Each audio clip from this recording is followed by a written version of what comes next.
Welcome to Sincerely Me, a podcast about self-discovery and inner work so you can cultivate a deeper relationship with yourself and show up more fully in your work and life. My name is Tallia and I'm honored to be your host. Hi, everyone. Welcome back to Sincerely Me. You are in for a treat today. I have been given the privilege of being joined by Lindsey Sulek, who will give you her spiel and introduce herself. But the topic we decided to talk about together on the episode today is letting go of control and slowing down. I literally found myself exhaling and taking the deepest breath when I said that because it's something that I so need in my life. And I'm hoping that throughout this podcast episode, you also can just release the stuff you're holding on to and give yourself permission to, at least in the next however many minutes this podcast episode lasts, give yourself permission to let go of control and just sit in the space, listen, enjoy, savor, stay mindful, stay present in the moment. And not feel like everything is up to you to do. So thank you for joining us, Lindsey. I'm so happy to have you on the podcast. Thank you so much for having me, Tallia. I'm so excited to be chatting with you about this topic today. I know we got lots to go through, and I know that this topic is one that not only am I excited to explore, but that a lot of people that I work with talk about in terms of a challenge they face. Like, how do I not feel responsible for everything in my life? How do I not get caught up in the urgency? How do I not get caught up in this story about how if I'm not the one doing it, if I'm not controlling everything, then everything's going to go to shit? Right. You mean it won't? Right. Like, if I can just stop and pause and breathe, it'll be okay. The world will still move on without me. Yes, right. It will. Yes, it will. But before we jump in, could you just give us a quick intro into who you are, what you're all about, and why this topic is important to you? Yeah, so I am, as you introduced, Lindsey Sulek, and I own Epperly Travel. We're a luxury travel agency with agents based all across the U.S., and we serve clients who are traveling on a 4- and 5-star level all across the globe. So super fun business to be in. I've been in the industry for 10 years now, and I've owned this agency for about 4.5. It's not lost on me that it's pretty ironic that I work in a business where I send people on vacation, and I myself don't know how to slow down half of the time. It's actually an art that I've had to learn over the years. So it's a very important topic to me because it's something that I actually am pretty much helping people with is what we sell in our business. But it's a notion that as a business owner, I've had a really hard time subscribing to without being intentional. So it's that intentionality that's kind of helped me over some of those humps. Absolutely. Yeah. I think that's just funny, the irony. And I think a lot of business owners probably face that same kind of trap where we're helping people do things that we have the hardest time doing for ourselves. So, I'm sending people off on vacation all day, but how the heck do I find rest in my life? Exactly. Yeah. No joke. It was last year I got married and I took my honeymoon, and that was the first real vacation I had taken in 10 years. Wow. Yeah. With this job, I can work remotely, so I would just travel around. I'd be always plugged in. I would say to myself, oh, you have to work because that's what got you here. So I never allowed myself the actual margin to take a vacation. So tell me, I want to talk about that because I'm sure that's a sentiment that's, shared by many folks, whether you're a business owner or just whether or not you're a business owner. I think for a lot of us, we don't give ourselves the permission to turn it off. So what do you think it was that stopped you? Why did it take 10 years for you to be able to actually unplug, turn it off, and just let it go? That's a fantastic question. And I think it's all from a good place with good intention. And I think actually the initial part of that is I love what I do. And I think it's really hard when you love what you do to turn it off because you're almost, I'll tell you, this job gave me such cool experiences. I would be able to go around the world, test out the products. And I just kind of kept waiting for someone to come tap me on the shoulder and be like, excuse me, this is not actual work. What you're doing is not actual work. You're going to be caught. And that's not true. Yeah, Yeah. just waiting for them to call me out. I guess it's like imposter syndrome, but on a different level of I really enjoy it.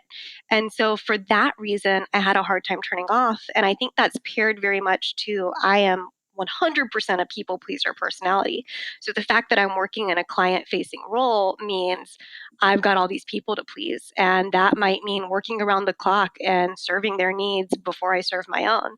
And that was all stuff prior to actually building a team, or then we're talking about serving a team's needs before you serve your own, which I think is not a not a bad cause at all. But if you do not fill your cup at all, how in the world are you going to pour into other people? So that's what I really had to start learning. Totally. And I'm curious to know if you kind of like was there like a rock bottom for you where you realized, okay, I need to stop. I need to fill my own cup? Because I think what happens is when we're so in the day to day urgency, speed of life and work, we don't really see the consequence of not taking rest in the day to day. And for a lot of us, it takes getting to again, the place of like rock bottom where we can't not take the rest anymore. So I'm curious if you reached a point that made you kind of shift your mindset around it, or if it just gradually became something you realized you had to do. Yeah, I definitely reached not one, but 2 points of rock bottom. So that's been a fun experience of actually two separate stages of, I want to just call it my professional life, but because it impacts your personal life so much, it really is both of just total burnout. The first time was kind of right after I opened my company. And basically, my company is two sections. It's my book of business, me working directly with clients, and then my team, me helping agents that are new to the industry get their bearings, become successful, me mentoring them, which is really what I'm most passionate about. And Mhm. I took on more than I could possibly imagine by opening the company and not having enough help around both of those areas. So I reached a really quick stage of burnout when I first opened our doors, simply because I didn't have the right structures and systems in place. So Mhm. that was right at about 3.5 years ago when I kind of had that awakening and had to make some really hard choices. Some of those choices included letting go of certain clients, and it included letting go of certain team members that I knew I was not going to be able to serve best from that state.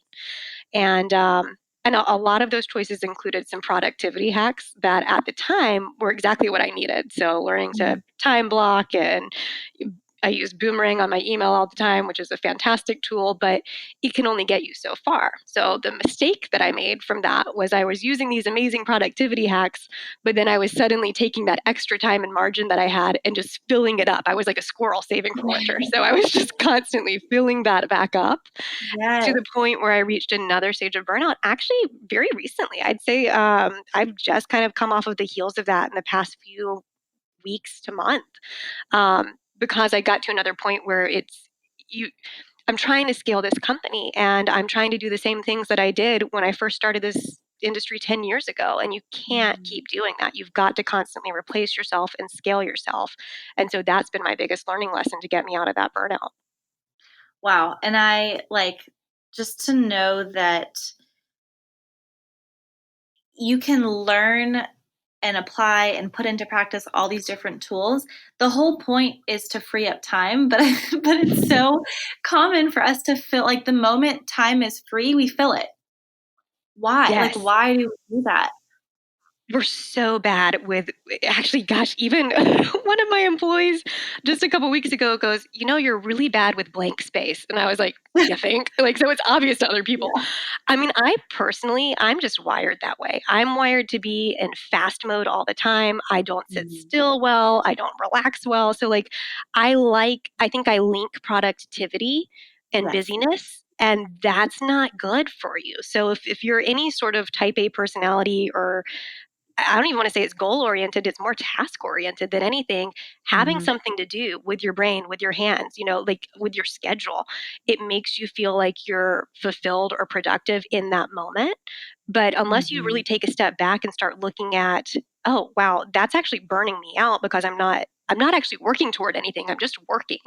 Um, I think that's just Yeah. a trap we all fall into. Whether you're the similar personality type to me is not, I think that's almost the American way, unfortunately. We're just built for this rat race.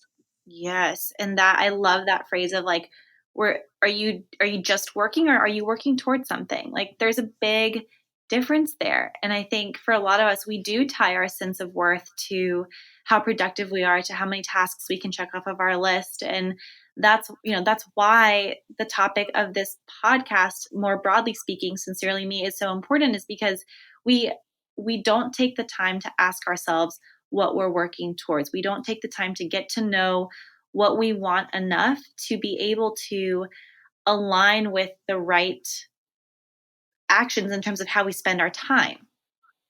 It's absolutely true. Or, And I think it's not just a personal need that every individual has to go through, but you can apply it to a business, whether you own a business or you lead a team.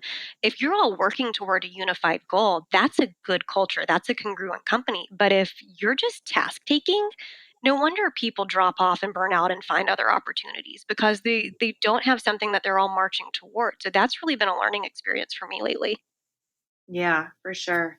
And I would love to know, so I know from the conversations we've had before this podcast that you have done a lot of work when it comes to self discovery and really getting to know who you are, and then making the necessary changes in your life or in your business based off of what's come out in that process for you. So I'd love for you to share a little bit more about kind of what that journey of self discovery has looked like for you, and what practices you've used to help you not just get to know yourself, but also let go of control, slow down, and just kind of get back to you.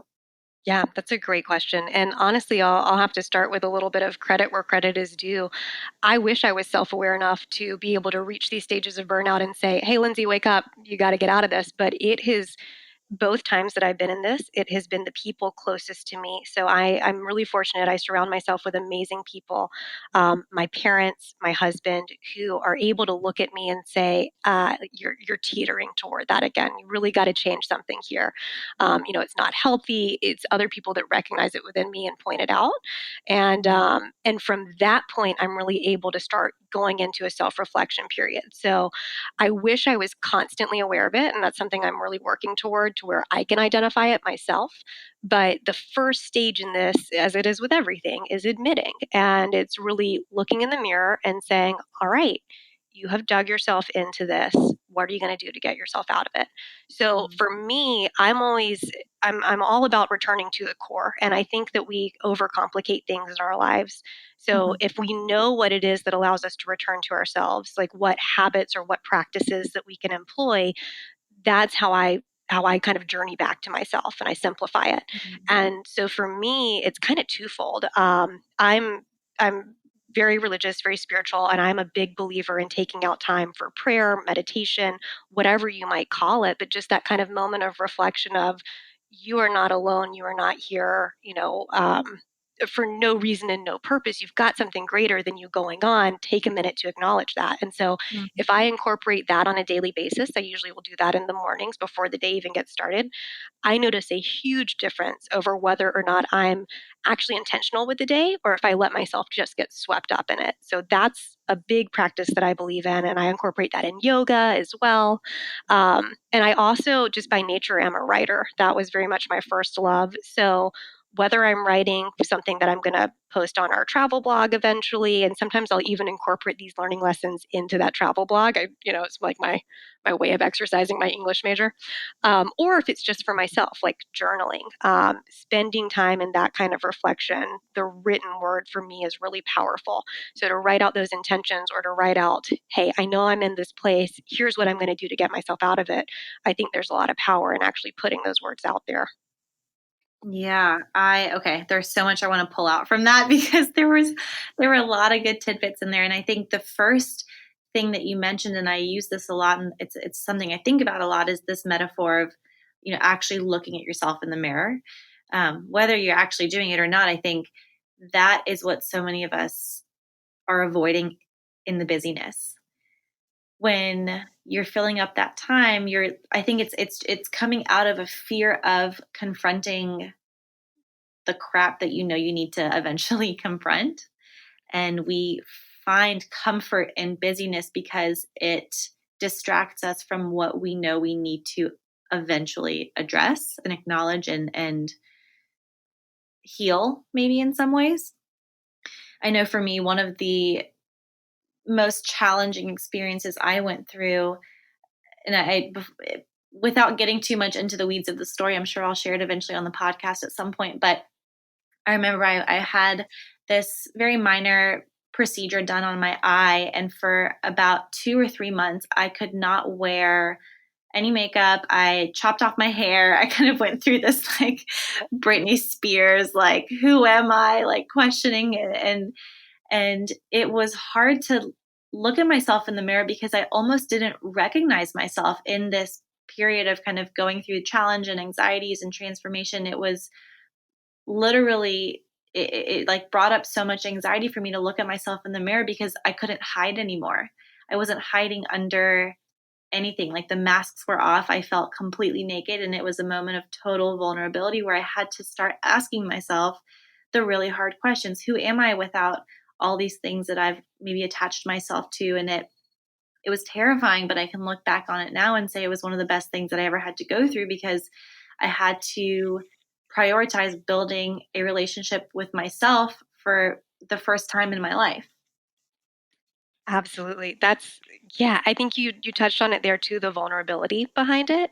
Mm-hmm. It's whether it's something that's linked to our physical appearance or linked to our roles, which I think are so hard to be vulnerable in because we live in this society where everyone's glorified on Instagram. No one's taking selfies during these bad times and showing like what a horrible day they've had. And here's an Instagram video of me crying in my car. Like that doesn't happen. But you Yeah. almost wish that it would so that you could look at one another and say, like, oh, I've been there too, or I'm going through that. How can we help? But it really has to be a solo journey nearly to be able to even recognize it. It does. But to your point too, I think we have to feel safe and surrounded by the right people to be able to let ourselves go there. So yes, it is a solo journey and it is a journey inward, but I think it requires a level of, again, safety in terms of the people you surround yourself by in a way that helps you feel supported and knowing, it's okay to let your guards down. It's okay Yeah. to lie on the bathroom floor and cry if that's what you need to do. It's okay. It's gonna be okay. Yeah. I'm so And sorry you had to go through that. What do you feel like got you out of it? um my relationship to myself, Yeah. I think it really it was an opportunity to show up for myself.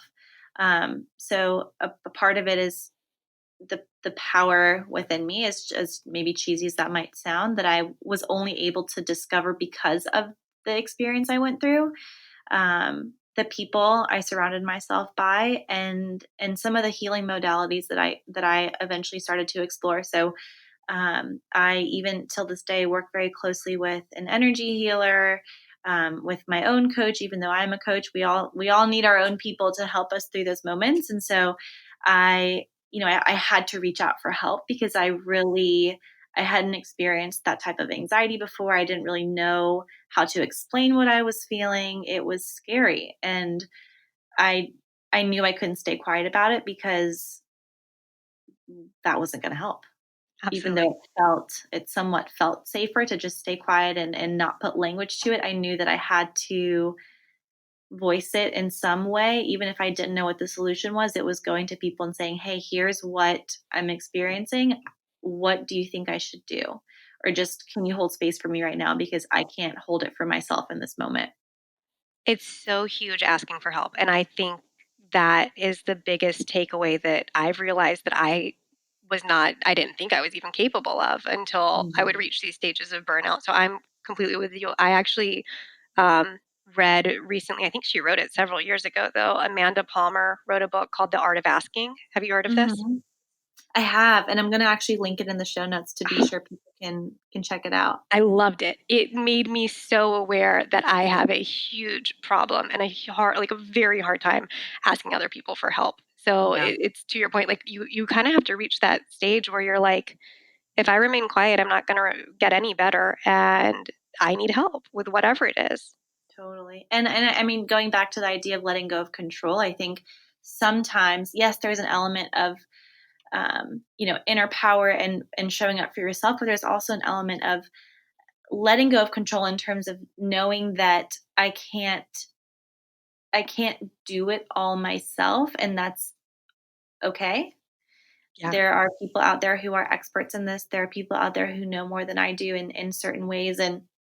And along those lines, I'm curious to know for you too, when it came to that point where you realized, okay, I have to let go of some control here. What did that look like for you and why was it hard? Yeah, that's a great question. And really, I would say while my whole life and my whole business has been a process of like slowly letting go of control. The analogy that I used recently was I thought I was delegating. And so imagine I'm trying to hand my team a bag of sugar. And instead of handing them the whole bag at once, I'm handing them grain by grain, just a piece of sugar. And that's how I felt like my delegation style was. So I was so controlled because I didn't want to tip it over or spill it or mess it up. So it was just this like little by little, it would have taken me 1,000 years to get to the point where I'm at now had I continued down that path. So Mhm. letting go of control for me looked like asking. It looked like recognizing that when I ask someone to do something for me or to help me with something, it's kind of twofold. It's one, I'm afraid I'm burdening that person. And so I'm always just like, I'll do it myself. I can handle it myself. I don't need, no one else needs to carry my load for me. But two, this is what I really realized through Amanda Palmer's book is oftentimes when we ask, we think that we're admitting failure. Mhm. And for me, letting go of control and learning to ask people and trust people was in my mind, the block that I had was I thought I was admitting failure. And that's a giant fear for me. So it had to Mhm. be in a business setting, I had to realize I have an amazing team. I mean, my team, I'm so proud of them. They do an awesome job every day. I am oftentimes their number one hurdle. And so realizing that like my control was stopping them from being able to do an even better job and to own what they're doing. Yeah. Side note on this too, my husband works with me. So like we're talking about a whole marital and professional merging here that Yeah. was such a learning curve of being able to say, and he came from the finance world and he's now working in the travel business. And I was an English major. So I know next to little about finance, if nothing nearly. And so it was learning like, hey, he knows what he's doing. And for my team that I've trained, they know what they're doing. I'm the one that's trained them. So like learning to kind of let go and trust other people was a huge piece of my most recent getting out of burnout. Yeah, and I think what I'm getting from that too is how much we define it's all about the way we define success, right? I Yeah, think from what you just said, right? If you define success by saying, I am successful because or I will only be successful if I do it all or if I manage all these things or I, if I do more than what's expected. I think that's where this admitting a failure comes in is when your definition of success is so tied to again your productivity and you doing more than you maybe should be, of course it's going to be hard to ask for help because you've created this dichotomy where success looks this one way and if I'm not doing it all then I'm not successful. That's not right. how it works. It's Right. not that black or white. So it's really taking the time again to go inward, do the work on yourself to really redefine what you want success to look like and mean and feel like to you in a way that feels good and feels lighter because most of the way we go about work in life is it goes back to this narrative of like, oh, but it should be hard. And if it's not hard, then I'm not doing enough. Yes. Yeah. But that's That's so so true. not. And Yeah. I have a friend who she has several life mottos, and one of those is "It takes a village." And I so wish that I had adopted that kind of motto early on because she got it. You know, she believed that like success is not defined by what I've always defined it as, which is like I got this, me, only Hmm. me. And that's not okay. Like that's what leads to you getting to a place where you're so hardened that you can't ask for help or that you can't get out of your own burnout and you've got to involve other people. And to your point, it's got to be a sphere of trust. But Hmm. those other people are in your life for a reason. And I think that's 100% what I've relied on um, to get me to this next level within my business too. But also it's Hmm. helped me so much personally to let the right people in. Absolutely. And it's also realizing that you letting go of control and handing something off to someone else, ideally, it's something that they actually enjoy doing. And I think we assume that they're going to dislike it as much as us. So, oh, I shouldn't delegate. I shouldn't hand this off because they're not going to like it or they're not going to want it or, whatever other story we're telling ourselves when in reality is hopefully the team you're building around you is made up of people who enjoy doing the things that you don't. So Absolutely. you taking these things on for them or for yourself without giving them the opportunity to do what they enjoy is actually like it's just mean. Like let them Yeah. let them Yeah, do what you're they so right. want. When you start letting go of that, and I've seen this within my own team with the dynamic shifting because I'm now enabling opportunities that, Yes. yeah, you're so like I would have taken for granted because I've been doing it for 10 years. I look at it and I'm like, oh, I don't want to do it anymore. But we're talking about people who have been in it for less than 2 years that would just jump at that opportunity because Yeah. it's so exciting. And I remember when I was excited by it too. So you're right. Hmm. Like it actually is serving everyone better. The client, the individual who's taking over that role, you as a leader to actually like hand off the torch and Yeah. continue to grow yourself instead of staying in the same role in the same position. Yeah. And I do know something that I personally find myself doing and saying a lot and find a lot of coaching clients struggling with is I call it like the should language. I should do it all because blank, or Yeah. I shouldn't hand this off because they're not going to want to do it or whatever. They don't have the time. They're too busy. Whatever it is that you're telling yourself, flip it to the opposite. So I'll give an example. So if you're telling yourself, I should do all the work on my own. Why shouldn't you do all the work on your own? You'll also find reasons why you shouldn't. Yeah, I But like because that. you're telling yourself you should be able to, and this is what success should look like, you're only Yeah. looking for reasons to prove yourself right. Yeah, you're so limiting your scope.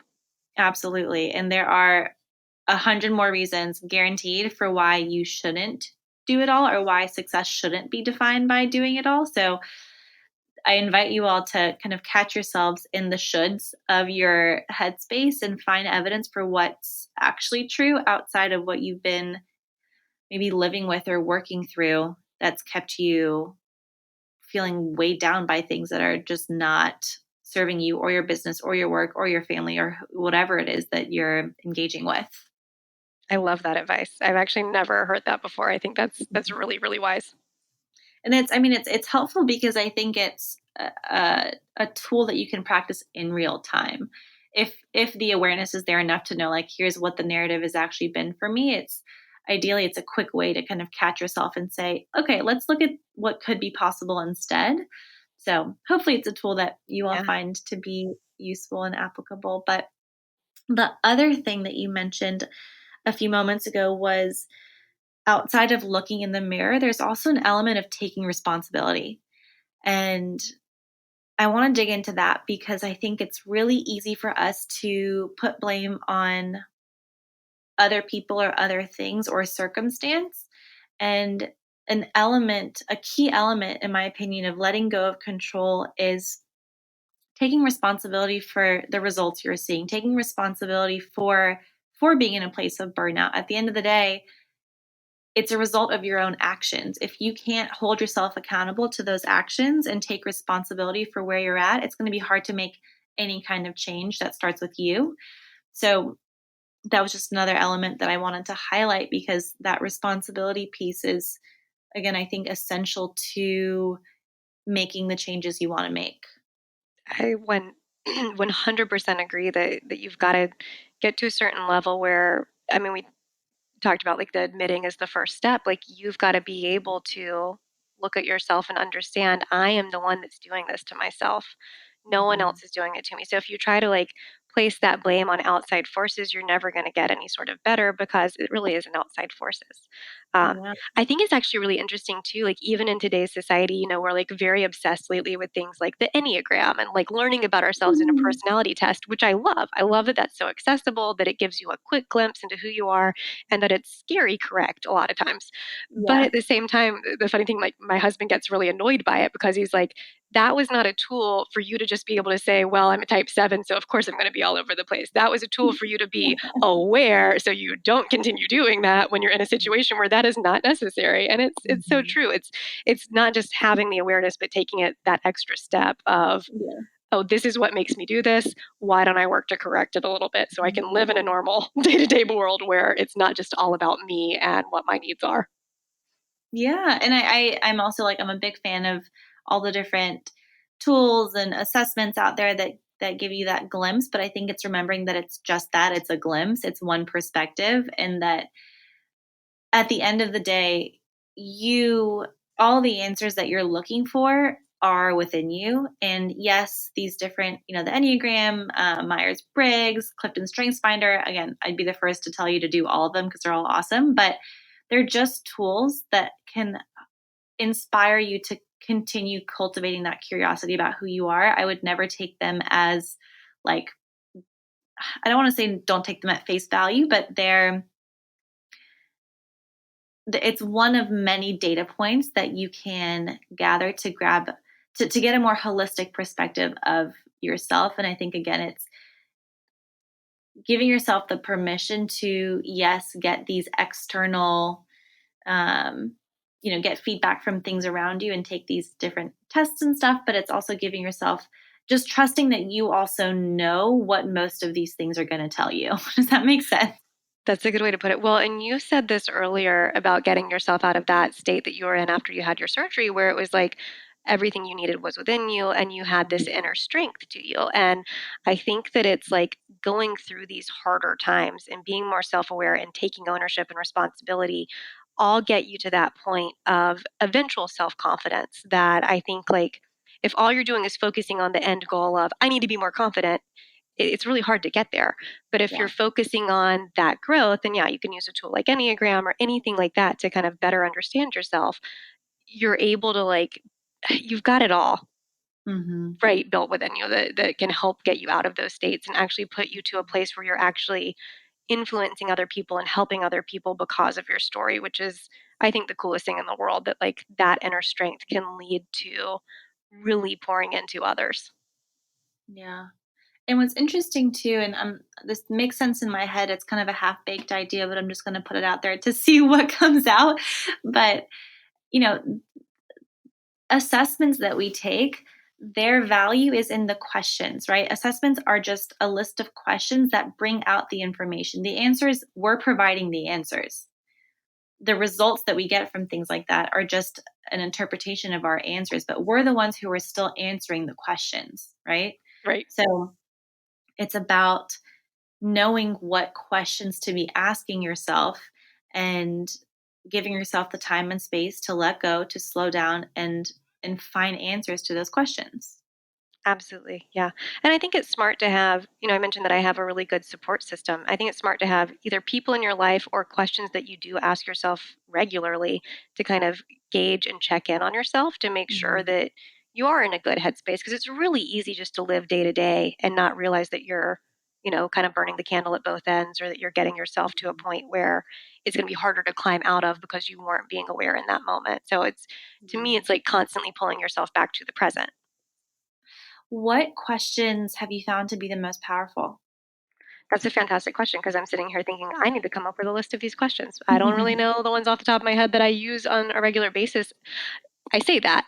I think, especially when I mention like my friends and family are able to point out at the times where it's the most extreme, the Mhm. questions that I first start with are typically going to be ones about, well, where am I right now that's making me feel unfulfilled? So what tasks, what's my day-to-day doing that's sucking the life out of me? So like it's really being aware of where your energy is going, whether or not you're feeling fulfilled and you're feeling energy from the things that you're doing, or if you feel like, gosh, I am just drained, I'm exhausted every day, that should be your first warning sign that something is not right. So Yeah. that's a lot of like whenever I have found myself in these burnout stages, asking myself, well, what is it that's draining me? And so it's almost like you got to get yourself back to neutral. So you identify the negative and you kind of start neutralizing that. And then once you get Mm. yourself to that neutral state, you're able to say, all right, now what is it that invigorates me? What is it that really makes me feel fulfilled? And when you're in that neutral state, you're from a good headspace where you can actually work toward a more positive environment. Whereas I think when you're like in the total negative, if you're looking at that end goal of I just want to feel fulfilled and you put that kind of pressure on you and you don't take the right steps to get there, it almost feels more draining trying to reach for that when you haven't corrected what the problem is. Yeah, I love that.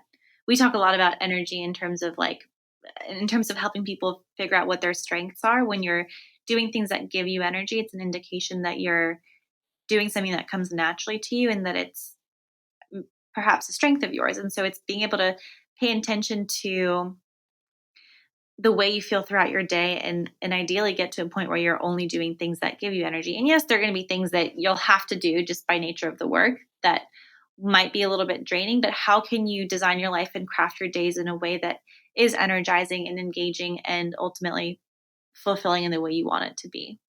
Gosh, I love that. And that's so much of what I've been going through and looking at my day to day and my current role in my company. And I'll tell you, my example of this too is it's not consistent across the course of your life. So I think one of the mistakes I made was just because something used to give me energy, I relied on that for so long and thinking, well, I've always felt fulfilled by that. So my example is sales. I started as a salesperson. It's all I've ever known.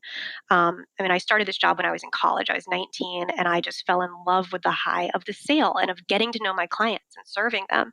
And so for 10 years, I've been in this role of travel agent. And and I really did love it up until a few years ago when I started feeling more and more exhausted by it. But I was boggled by that idea. I could not even think of the fact that this is no longer fulfilling me because if it doesn't, then oh my gosh, what's going to fulfill me? All I've ever known is sales. So for me, it's been like this transition of, all right, what got you here is not going to get you there. It's Mm, recognizing just because you were once fulfilled by this one particular activity doesn't mean you've got to rely on that for your entire life. If you start yeah. feeling drained, you start feeling burnout, that should be the first thing you look at. And it took me a little bit too long to look at it, I think, because I just kept thinking, I'm fulfilled, even though I wasn't, if that makes sense. Yeah, totally. It's Yeah. it's acknowledging the evolution and the constant change and growth that we undergo as humans, really. Very much. Yeah, it propelled me to get to a point to say, all right, this year I don't want to be my company's number one salesperson. This year I want to be my company's CEO. That's what fulfills Mhm. me is leading people and casting the vision. And I know that I was equipped for this, but I wasn't ready for this until recently. So it's like understanding that life is so dynamic and what we get to do can change and ebb and flow and being open to that versus being like set in stone and thinking this one role that I've had will be my role for the rest of my life. Mhm. It's like if you were in a crib as a child and you never got placed into a larger bed as you grew and suddenly you wake Mhm. up and you're like outgrowing this role that you've cast yourself in that you've been sleeping in your entire life. Mhm. Um, that's like the closest analogy I can think of to Mhm. what I found myself doing simply because I used to feel fulfillment out of this one task and I started realizing I was made for something different and I've got to start pursuing that fulfillment now. Well, I think what's hard about that is that for a lot of us, we come to define ourselves like our identities are so tied to what we're doing in that moment. And in your example, to be so great at sales and to be in sales and to be filling a role that is so directly tied to sales, there's almost this identity that's tied to, I am a salesperson. I am a successful salesperson. And when you start to question whether or not that's what you should still be doing, it is kind of this identity threat. It's like, well, who am I without being a salesperson? That's like all I've known, it's all I've done, it's all I've been recognized for, it's what my success has been tied to so closely for however many years. The thought of shedding that identity and peeling that layer back and searching for something else, of course it's going to be scary. Change is scary, change is stressful. That does not mean that whatever's next is any better or worse. It's just going to be different. But I think it's remembering that, when we tie ourselves and define ourselves so closely by roles that ultimately are temporary and somewhat seasonal, that's where we have to catch ourselves and say, okay, let's go back to the core, to use your words, Lindsay. Let's go back to what I know about myself and recognize that things will always be changing and evolving. And if not, then I'm outgrowing something and I'm not serving myself in the way that's going to help me get to whatever's next. Absolutely. It is so, so true. When I went through that transition between agent to owner, I almost felt like I was mourning a death of like myself. Hmm. Like it felt like Hmm. the biggest identity crisis.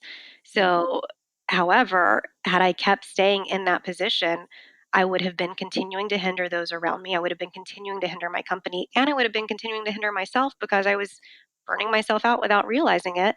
And that then impacted my personal life on so many levels. So it's like if you tie yourself just simply to one role, like if all you're doing is staying in your cocoon, like you're never going to be able to shed that skin and blossom into what comes next. And to your point, it Yeah. might be good, it might be bad, but it can't be the same thing for Right. your entire life unless you do feel fulfilled by that. But for me, I needed Mhm. that constant growth, and I think most people do as well. Yeah. I would love to offer some questions as well. As we were talking, I was jotting down some questions that I've personally found to be super helpful, whether it's in moments of, wanting to let go of control or just slowing down and wanting to feel better than whatever I'm feeling in that moment. The first question is, what do I know to be true in this moment? And why I love that question is because we make up so many stories in our heads about ourselves, about the world, about other people. And a lot of times that's what gives rise to a lot of our negative emotions. And so it's in those moments coming back to truth. What's actually true? What's not based in assumption? What's actually based in like objective facts? Because that's neutral. There's no charge, there's no judgment tied to objective fact. It's just what it is. So, how can you come back to truth and get yourself out of that headspace of doubt, of making assumptions, of these stories and narratives that you're maybe swimming around in? The other question that I've actually started to ask myself, honestly, multiple times a day now, it goes back to the point you made earlier around how we overcomplicate everything in life. And so the question I'm coming back to often in my days is, how can this be easy? How I can love this be that. easy? Yeah. How I What like can we do to literally repeat it simplify? to myself. Yeah. How can I simplify and make this feel lighter? This does not have to feel heavy. This does not have to be hard. How can it be easy? And it takes me to a solution that's so obviously clear in that moment just by thinking about bringing more ease into the situation. So that's been a super helpful one for me. The other two, tied more closely to the idea of letting go of control, is to ask yourself, what do I have to lose? And what do I have to gain by letting go of control? A lot of times we assume we're going to lose a lot and we don't really think about what we have to gain, but there's a lot to gain by letting go of control. The thought of letting go is kind of um, just instinctively tied to loss, but that's not necessarily the reality of it. And I'm sure in your experience, like yes, you're letting go of something, you're losing, quote unquote, losing something, but it's only going to open up space to gain something else that ideally you actually can find more value in. So how do you go from that lack and loss mindset to an abundance mindset, to a mindset around what you have to gain that can sometimes help with just the heaviness that comes with, or the fear that comes up with letting go? Absolutely. I feel And like that's like elevating the question of why Mhm. should I, why shouldn't I, that you asked earlier, of Right. like it's like raising the stakes on that. Yeah. Yeah. Exactly. And then the last one is probably the most like simply put question, but it's just, what can I let go of that's no longer serving me in this moment? Whether it's an actual tangible thing, a person, a thought, a story, a pile of clothes that's sitting in your closet that you haven't worn in, 5 Does years. this spark joy? Yeah, yeah, exactly. Does it spark joy? I mean, that's a question we can add to this list, to bring some Marie Kondo into this. But what can I let go of that is no longer serving me? Simple Yeah, question, maybe not the most simple answers, but it's coming back to realizing like you have the choice and the power to decide what you put your time into, what you give your energy to. And it's just making sure that it's, again, not just for the sake of work, but for work towards something bigger that means something to you. So, as scary as letting go can be, it's sometimes essential to our growth and our evolution. absolutely. I love those. I'm Mhm. going to start asking Um, myself those. I'm yeah. so glad that you could come up with those when you asked me what questions do I ask, and I thought, what questions do I ask? I think I just I just crack it open sometimes, but it's so nice to have something to go to be able to Yeah. really measure yourself.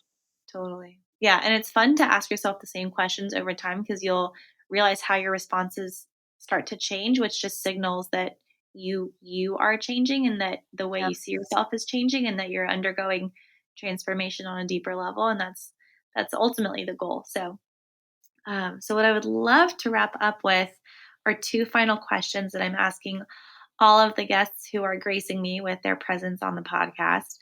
The first question is, what does it mean to you to live a life of significance? Yeah, I think that question is like taking the question of what does success mean and making it so much more important because it's like significance to me is actually a step beyond success. So like what is it that our lives are working toward? And when I think of that, I think of the fact that like it it's not an end goal or a finish line or a dollar amount that's ever going to define what significance is. It's more about like your present accomplishments and your actual present fulfillment. So I think to me it's being able to be in that moment and ask yourself those questions, take a measure of who you are and what's making you feel fulfilled or not fulfilled, and then to be able to work towards significance by actually, marching toward that goal and making those changes that you need to make after you have that self awareness. I think that is really what makes me feel like I am living a life of significance. So it's being present and having that sense of fulfillment right where you are instead of chasing it or thinking it's going to come down the road when you hit some arbitrary metric. It absolutely is. And I'd say to take it a step further and something that is so important to me in my life, it's once you get past a hurdle, turning around, extending your hand and helping out someone else that's a few steps behind you. And so it's taking what you learned in your story and just assisting other people that are going through the same thing. So it's that requires vulnerability to be able to say I've been Mhm. there. And it also requires like living in a very open-eyed way to where you're not just looking straight ahead and thinking about yourself. You're able to say how can I help others that might be going through this as well. Yeah. Yeah, we are all relational beings, so we can't in my opinion, we can't feel that sense of fulfillment and significance until other people are a part of it with us. Absolutely. Yeah, I totally agree. Love it. Love it. Love it. Well, then my last question for you in the spirit of the podcast, if you could talk to yourself at any point in time, past, present, or future, what point in time would you choose and what would you say to yourself?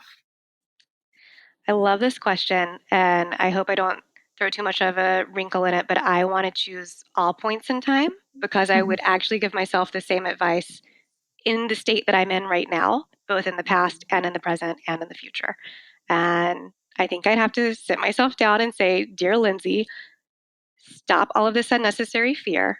You've got everything you need within you to succeed, and it's all going to work out just okay. So be here right now. Stop focusing on the past. Stop fretting about the future. Enjoy what you've got right now. It's the most important thing. Hmm, that's so Sincerely, beautiful. me. Sincerely me. I love it. Oh my God, you're amazing. Gold star. Thank you. Extra credit. Amazing, amazing, amazing. Thank you so much, Lindsey, for Oh my gosh. sharing Thank you for about having me. your journey, sharing the power of questions, sharing about the tools and practices that have helped you on your own journey as a human being, as a business owner, as all the wonderful ways you show up in the world. It has been an absolute delight. And I would love for folks to know how they can connect with you, reach out to you, check out all the wonderful work that you're doing. Yeah, well, thank you, first of all, for having me. It's been so fun. I mean, what a nice break from the day to be able to talk about this stuff. And it's really cool work that you're doing, starting these Thank conversations. you. I think to be able to listen in and hear other people's stories and then connect with them, knowing that they've gone through such a similar experience and that everyone's working toward this goal of Mhm. self-improvement and mindfulness, it's really awesome what you're doing. So thank you Thank for putting that you. out there in the world. So to get in touch with me, yeah, I mean, I would encourage everyone to check out our website. It's epperlytravel.com. It's EPPERLY travel.com. We have an Instagram account. You're welcome to follow my personal Instagram account, which is actually under my maiden name still. It's Lindsey Epperly. And I love like connecting with people. I love hearing their stories. I've mentioned even a little bit about I mentor people in the travel business, so I love helping them succeed, especially people that are new to the business or that are just ready for a change. So if ever that's a career path or interest, I'm always happy to hear from people and see what I can do to help them. Awesome. Thank you so much, Lindsey. We'll be linking all of that in the show notes for you all to check out. And as always, you can reach out to me on Instagram at Tallia Deljoux and check out my website, talliadeljoux.com, for more info about what I'm up to these days. And if you would be so kind as to subscribe, rate, and review the podcast, the giveaway for the free coaching session is still open until the end of April. So if you send me a screenshot with your review, you will be entered to win. And that's all we got for you, folks. Thanks for tuning in, and we will catch you on next week's episode. Sincerely,